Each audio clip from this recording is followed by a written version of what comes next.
Updated the 21st of April 2018, 10:40 est. Some British Republicans hoped Malcolm Turnbull, a well-known advocate of installing an Australian head of state, would campaign against a royal being put in the head of Commonwealth role. British Republicans say they are disappointed. Australian Prime Minister Malcolm Turnbull did not try to stop the Prince of Wales from being anointed as the next head of the Commonwealth. At a Commonwealth leaders' retreat in the grandeur of the Queen's home, Windsor Castle, it was agreed Prince Charles would become the next symbolic leader of the 53-nation club.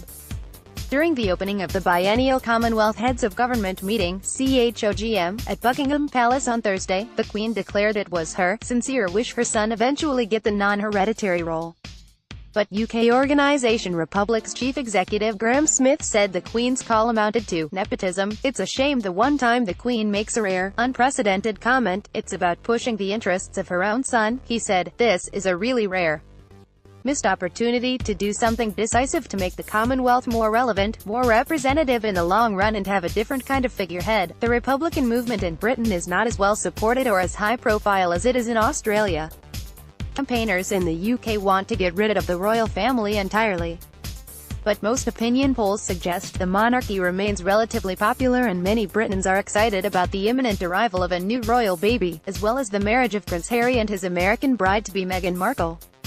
Some British Republicans had hoped Mr. Turnbull, a well-known high-profile advocate of installing an Australian head of state, would campaign against a royal being put in the head of Commonwealth role. No one would have been surprised, no one would have been upset, with the possible exception of some of his own backbench, Mr. Smith said.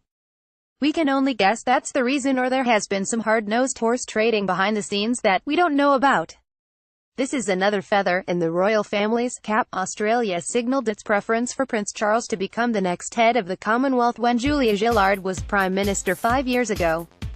This week, Mr. Turnbull again restated his view the monarch of the United Kingdom should hold the role, though he said there was no inconsistency in being an Australian Republican, while also supporting the British royal family playing a symbolic Commonwealth leadership role.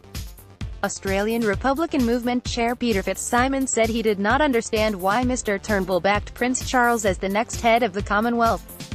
Malcolm Turnbull is, I assure you, the most passionate Republican in the country, while Christopher Pyne remains the most eloquent, but I don't quite get why the Prime Minister is backing a system whereby a future monarch rises by birthright alone, he said. He said the ascension of Prince Charles to the role showed the system was outdated. As CHOGM wrapped up overnight, UK Prime Minister Theresa May praised the Queen for her work over the decades and said it was fitting Prince Charles would succeed his mother due to his backing of the Commonwealth for more than 4 decades. Commonwealth leaders also agreed to try to protect the world's oceans from pollution and climate change, and committed themselves to a cyber declaration to combat digital crime.